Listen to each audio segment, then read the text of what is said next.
You're listening to Biz-Souls, the business podcast with an edge, hosted by me, Rona Lewis, and Jeffrey Hansler. Tune in for perspectives and discoveries about the changing world of business. It's time to connect to the heart, soul, and humor of how business gets done. Hello, everyone. Welcome to Biz-Souls. I'm Rona Lewis. I'm Jeffrey Hansler, and we get to the heart and soul of business and the people that make it happen. And we have another friend of mine. I know that surprises you because I know everyone. I know nothing. You know nothing. This is my friend Patti Sanchez, who is a sought-after speaker and author of 2 award-winning books, Presenting Virtually, Communicate and Connect Through Online Audiences, and Illuminate, Ignite Change Through Speeches, Stories, Ceremonies, and Symbols.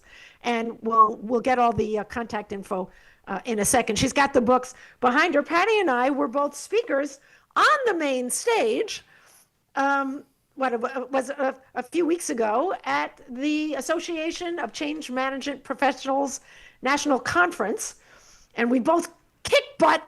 We had like somewhere between 600 and 800 people in the audience. It was super fun. So I was like, Patti, you got to come on the show. And she's like, when? Okay. And here we are. So happy to be here. And I got to say, there is nothing more fun than meeting you in person, Rona. I think I called you a spark plug, and I stand by that. And I will take that every day of the week. She's about the size of a spark plug. So yeah, that's a perfect analogy. Sure. You know, Jeffrey's 6'4", and I'm 5'4.5". So I'm not that short. No, Are not you at shorter all. than me, Patti? I don't remember. So anyway, I wore heels on stage, so I look taller. Exactly. So Patti, Jeffrey, ask the first question. So Patti, the first question. God, it's been a while since we've done one. It's been all of a week or so, and I almost forgot. I know. As we're getting older. So what did you want to be when you grew up? Oh, I wanted to be Phil Donahue. Do you remember him? Of course. Married Marlo Thomas. With the science today, you could get very close to being Phil Donahue. That's right. What did you like about Phil? I just loved what he did in conversation with people, kind of what you're doing right now, right? I think he was a master at bringing people out. He was also a bit of a provocateur. He was the first person to create that sort of talk show format where he draws the audience in, controversial topics, but he did it with such grace and humanity. So I always wanted to be that person with the microphone, or at least the person having really interesting conversations with people. Unlike Jerry Springer, who took it to the nth degree of insanity. No problem. Right. And Dr. Phil. Yes. Ugh. Anyway, so how did you specifically get into storytelling? Because it's an interesting niche. Well, I've been working in Silicon Valley my entire career, and here one of the things we do is we sell the future all the time. And yet a lot of times that future is really complex, or it's conceptual. We're evangelizing things that people have never seen before. And so it's hard to understand sometimes. And story brings that to life for people. It makes complex ideas really concrete. And it gets them whipped up and excited about that future, which of course is good. You know, I started off in the tech field in the 80s. We used to call it vaporware. That's because you're selling, because you're selling stuff that actually wasn't created yet. Oh, absolutely. I mean, that's what I mean by dreams, right? A lot of it's fiction, but when I work in storytelling now, of course, it's not fiction. We're telling real stories about impact on real people, and I think that's important. Well, was there anybody that influenced you that really got you that, besides Phil, besides Silicon Valley, somebody in your life? Oh, in my life? Well, my dad. My dad was, he was an engineer, but he also worked in sales. And so as you'd imagine, somebody in that role, he had a lot of charisma. And so I just loved watching him talk and tell stories. He was probably the best storyteller I ever knew. And then I think when you're involved with someone like that, and anyone who you admire, it really does affect how you see life in general. So do you see life in stories? As a story? Absolutely. I don't think you can help it. once you start studying story, you learn what story structure is, you see it everywhere. I mean, the truth is stories resonate with people because our life is a story. Yeah. I mean, that's where stories evolve from, right? Erase. Wait, can we start over again? Don't write in pen. Sorry. Go ahead. Now, unfortunately, we don't get too many do-overs. We got this one live, but I think story is just a really cool way to make sense of things. I mean, it's a communication device, but it's also a lens you can look at your life and experiences through so that you can make sense of them and also share them with other people. Yeah. When Jeffrey and I first started working together, he said something that was very telling. I don't know if you remember this. He said, 25, 30 years ago, nobody used stories in presentations, in talks, and it was all boring. And now executives are taking classes in it because it humanizes people and gets buy-in. Do you remember telling me that, Jeffrey? No, because you transferred some in talks and on the stage. Zig Ziglar and all those guys, they were telling stories all the time. So it wasn't on stage; it was executive.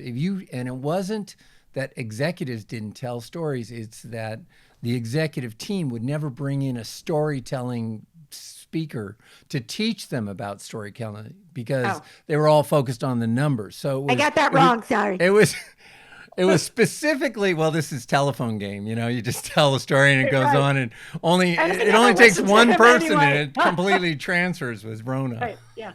I don't have good active listening when it comes to Jeffrey. He just kind of drones. He's Charlie Brown's teacher. But the point is, it's storytelling has become so important. Even Jeffrey, even your book, Sell Little Red Hen Sell, is in story form, so people get it. Exactly. It was analogy, a little fairy tale stories. So, and I was just going to ask Patti that question. So, Patti, most people think, a lot of times they think of a story as the hero's journey, Joseph Campbell's hero's journey, man with a thousand faces. They're also metaphors, similes. They could be short. Do you find that, do you have to mix them up, or do you find that there's more power in a metaphor than, say, a longer story? What do you find works for you? Well, all the tools work in different situations. So I find metaphors work really well when you're trying to help people understand something new. As I was talking about in Silicon Valley, one of the greatest communicators in Silicon Valley was Steve Jobs, but he struggled to figure out how to explain what the computer would do for people in the early days. And so he tried on a lot of different ways to communicate it. And the first way he tried was a metaphor. He said, it's like a bicycle for your mind. The problem with that is, Yeah. My brain doesn't ride a bike. I don't understand what you're talking about. So in that situation, metaphor was not actually helpful because it wasn't a close enough match to the concept he was actually trying to get people to understand. But it can be helpful when the match is tight, and so metaphor is one tool, I think, again, for helping people understand something that their mind can't wrap around. They're also useful as a coaching tool. When you think about if anybody ever helped you get unstuck, to change a behavior that wasn't working for you, they might have explained it with a metaphor. And so they have their place. But sometimes you just need to be straight. You do actually need to use a 3-act structure about a person who had a challenge and overcame it. It's great for customer stories. I mean, they all have their place. Yeah. You have to really know your audience too. Yeah. It's funny you mentioned Steve Jobs. We didn't have any stories in the 15 minutes we spent talking together. We just yelled at each other. Well, and there's a story in itself. Yeah. Jeffrey worked for Apple many years ago. So. Yeah, everybody's got a story like that, I think, about Jobs. I think so. So let's, how do stories work with change?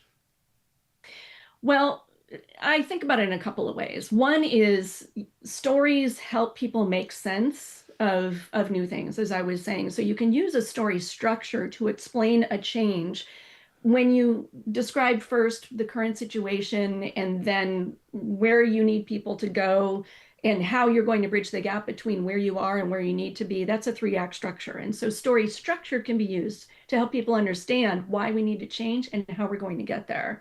But stories themselves, which I might call more like anecdotes, are also really helpful in getting people to change because you can use them as examples or almost like evidence of why the change needs to happen. Let me tell you a story about a customer who's really unhappy right now, and this is an example of why we need to work differently than we're doing today. So I think of that as story with a big S and story with a little s. There's kind of the strategic story, there's that little anecdote, and both are helpful in getting people to change.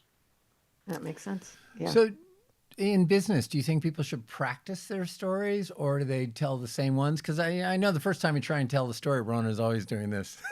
I drone on and on and on with way too much detail. And so then you go, okay, how do I edit this? There's got to be a lot of editing, going on with your stories. Hugely. Well, I think one of the biggest mistakes anybody makes when they're communicating is not practicing or preparing. Yeah. And part of that is because you need iterations. It's sort of like the 10,000 hours. You just need to put more time into whatever you're trying to say so that it becomes more ingrained in you, but also you can see what's not working about it. And the same is true for stories. Though I tend to work them out on the page first before I start spewing them to people. Yeah. Well, and it's interesting because I find when I hear stories from whoever that they're trying to be compelling, I find that they tell us what they want to tell us, not what we need to hear. You're so right. You're so right. And they don't take into, it's totally. Huge. Not thinking about your audience is the other big mistake I see communicators make. And so that's why a lot of times when people ask me, when should you use a story? Does a story work in this situation or that? I say it depends, which pisses people off sometimes because they're looking for rules. Right. So that brings, clarity. But the fact is, the kind of story that works depends on who you're talking to. And I mean, I've worked with executives who had the story. I think you gave an example of it, Jeff, where they always tell the same story, right? And people start rolling their eyes, like, oh, not that one again. They're thinking about themselves and how funny they think this story is instead of what people want to hear. Right. Yeah. It's like, and I think it's what, Jeffrey, go ahead. It's like my 80-year-old neighbor.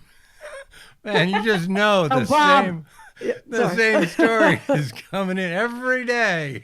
But I think in his case, he forgets that he's told it. Well, yeah. Well, and of that age that he doesn't. And to Patti's case, I understand it's the same story. God, I was watching, what was I watching the other day? Oh, The Practice. And they were talking about this judge that would tell the same story whenever he's going to do a lighter sentence for a thing, and how everybody had to keep from laughing at him because the story was so bad and so predictable.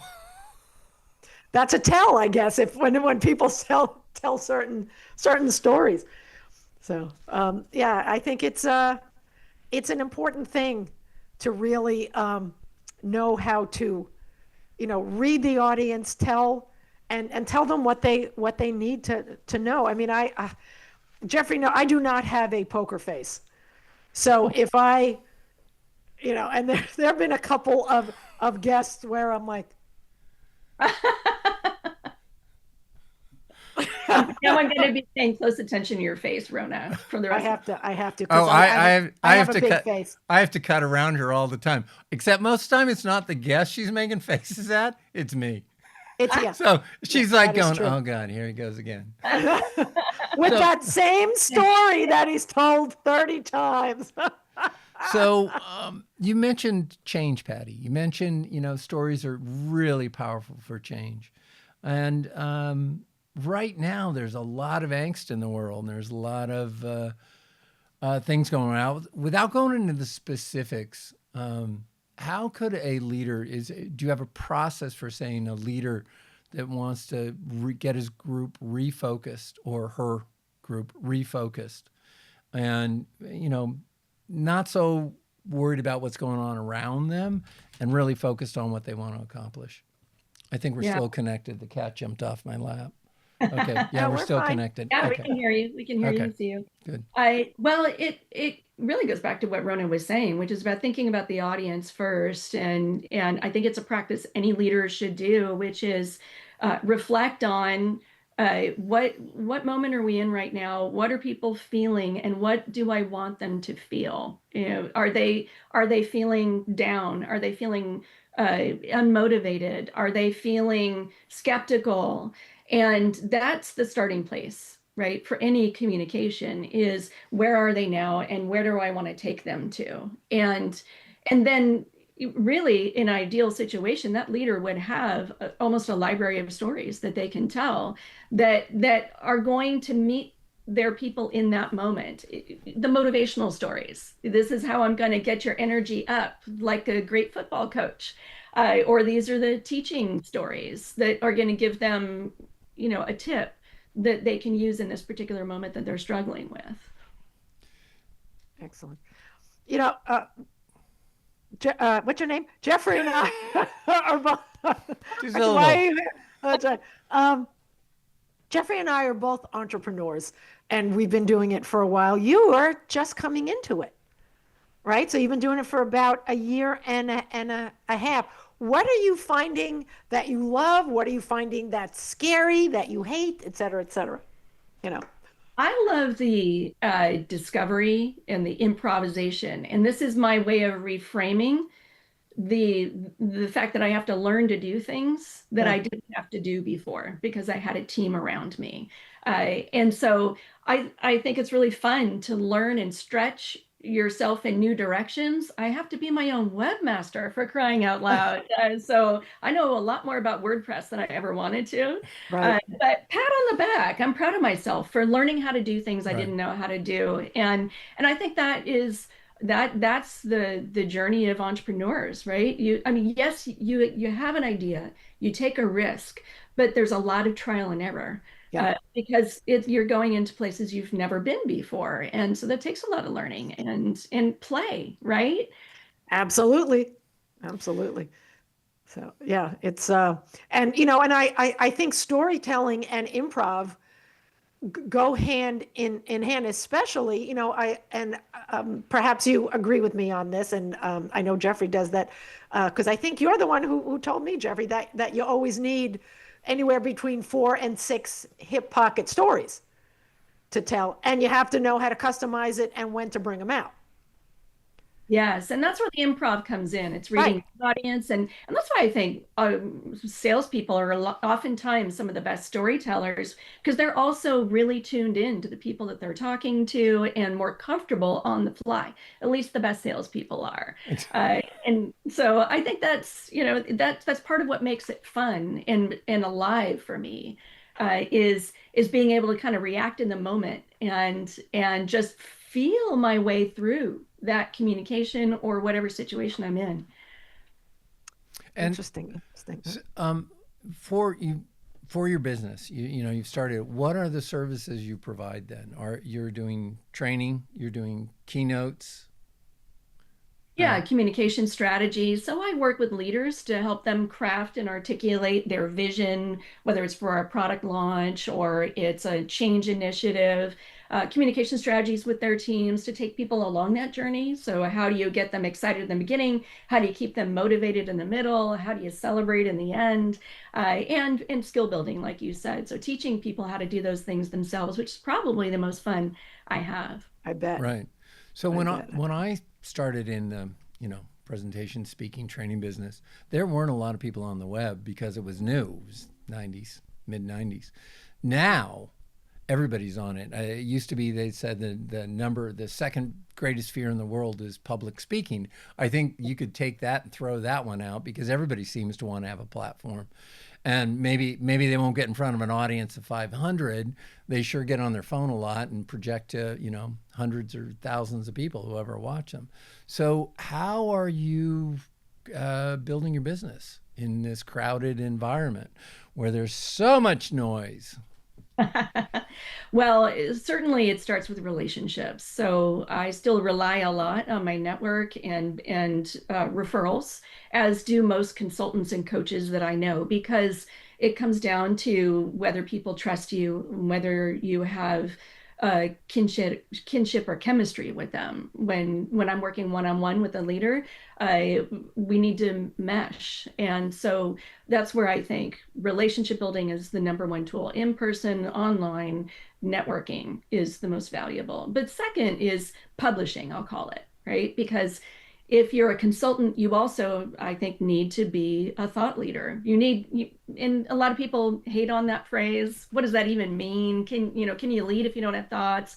What I mean by that is you need to establish your authority, and that means articles, speaking, and so those are the other two kind of platforms that I use for growing my business. And plus, it's fun. I have a lot of thoughts. Yeah. I mean, I'm sorry. Can you lead without thoughts? I immediately thought of all our politicians. That's right. They do it all the time. All the time. There's no problem with that. Yeah. Thinking is definitely overrated in politics, evidently, but it's a whole different thing. Episode 2. Exactly.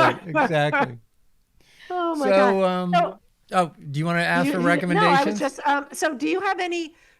What's a good tip for people who want to become a better storyteller? Study the other storytellers. I was just having a conversation with somebody about this yesterday who said, I really want to grow as a storyteller. And then she talked about how she had watched somebody that was a great communicator in her company, and she made notes about what they did well. And I said more of that. I think that's the best place to begin, because also you need to find your own voice as a storyteller, as a communicator, and studying the styles of other communicators helps you also know that fits me, that doesn't fit me. Yeah, I watch a lot of TEDx talks, and I'm thinking that's not the best place to see great storytellers, because they may have a good idea. They're not all great orators. Yeah, well, in that format too, honestly, it can get a little tiresome. Yeah. Because it is a formula. And so, open your aperture. Again, look at who's the best salesperson in your circle, and how do they win people over? How do they convince people to say yes? I'm betting they use story in some way. So pay attention to that. Not your politicians. Yeah. It's funny with storytelling. What really brought it home how valuable it was. I've been working for quite a while, and I went on a horse drive, and they brought in a storyteller, and he was so entertaining, just telling different stories and relating them to the audience. And finally, it broke through that shell of this is somebody who does something to, oh my God, I see why this is important. Because you could see the transformation in the group of people. Strangers became part of the family, I guess, or it just tied the group together, engaged everybody. Did he come with like a guitar or a banjo? Yes, of course. He had. Right, and I don't think he could play that well because he didn't play that much. He just hung it on his shoulder. Well, because I was just thinking maybe next time, Patti, we go on stage, we need to have like a washboard and a banjo, and then it's really bad. Yes, totally.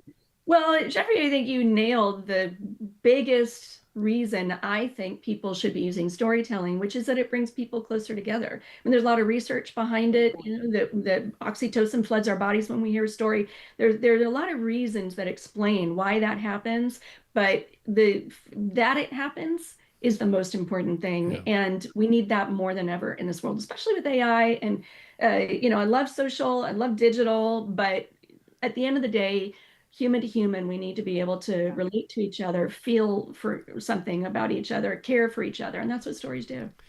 Excellent. And I'm sure you have a book recommendation. People should start and learn more about this, don't you? The books and behind her. Exactly. So I can't read it. So what are they for our audience? Yeah, well, my most recent book is called Presenting Virtually, and that's all about this, right? How do you engage people when you're not physically with them, with your content, with your stories, with your visuals, with your delivery? How to project yourself through that little lens so that people feel you. And the book before that is really more about storytelling, and that's called Illuminate. And it's about the journey of change and how story can be used to move people through any kind of transformation. And nothing more relevant than that right now. Outstanding. So how where can they get the books? How can people get in touch with you? Give us all your contact info. Contact info. Contact or whatever, My digits. I can't see my digits, but my digital footprint is on my website. It's Patti, Patti, san.com, pattisan.com. You can find me on LinkedIn. I connect to just about anybody who reaches out to me on LinkedIn, unless you're trying to sell me software, then go away.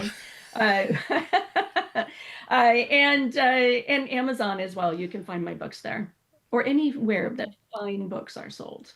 That's right. Excellent. Well, Patti, this was so much fun. Thank you so much. I hope everybody who is watching understands how important storytelling is. We tell stories every day, and Patti can help you do it better. So that's our story, and we're sticking to it. Absolutely. And I saw a sad statistic just to end this, and so I'm going to make a recommendation. They all get your book, because supposedly Amazon's Kindle sales have dropped. People are just not buying books. Their sales of books have dropped. People are moving away from books, and so that is such a shame. Well, it could be don't know. Maybe it's probably Gen AI, Chat GPT, right? You can learn. Maybe they're getting it read to them. Yeah. They have no. So they have no skills anymore. So buy Patti's books. Keep the industry alive. Yes. And keep Patti in lollipops? I don't know. What do you like? Cat food? I don't know. Wine. There you go. Wine and stories. There you go. All right. Patti, next time you come down to Southern Cal or I go up to Northern Cal, we're going to have some wine. And hit the beach. There we go. It was a ton of fun. Excellent. Well, thank you so much. That is it for us. I'm Rona Lewis. I'm Jeffrey Hansler. Thanks for playing. We'll see you next time. Thanks, Patti. Thank you. You've been listening to the Biz-Souls podcast with your hosts, Rona Lewis and Jeffrey Hansler. Did you have fun? Subscribe, rate, and leave a review. It's very much appreciated. Talk to you next week.